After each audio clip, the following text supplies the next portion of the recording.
On a instrumentalisé l'Ukraine et la population ukrainienne au profit d'objectifs qui ont été formulés par les Américains. Je dis bien formulés, ce n'est pas des objectifs que j'invente, ils ont été écrits, on en a des documents écrits, une marche à suivre carrément qui a été énoncée par les Américains, et ce qu'on observe aujourd'hui est la concrétisation de ces documents.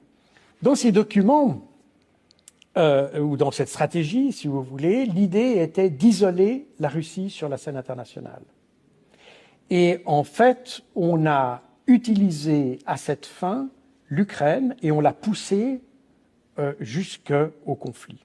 Et là encore, ça n'est pas moi qui le dis, c'est Oleksiy Arestovitch, le conseiller de Volodymyr Zelensky, qui, dans une interview de 2019, explique pratiquement mot pour mot ce que l'on observe 3 ans plus tard, en 2022, en Ukraine. Et où il explique qu'on a fait miroiter à l'Ukraine une entrée dans l'OTAN à condition qu'elle fasse en sorte que la Russie l'attaque. Donc ici, il n'y a absolument aucun narratif russe là-dedans. On est dans le narratif ukrainien, dans le narratif occidental, qui l'ont expliqué eux-mêmes, qui l'ont écrit.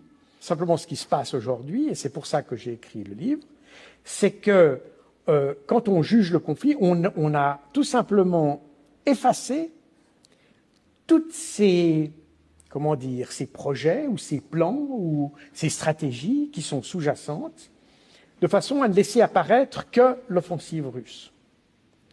Et ça nous place dans un point de vue où on se dit il y a un agresseur incontestable et il n'y a aucune responsabilité de l'autre, donc pourquoi négocier avec celui qui attaque ?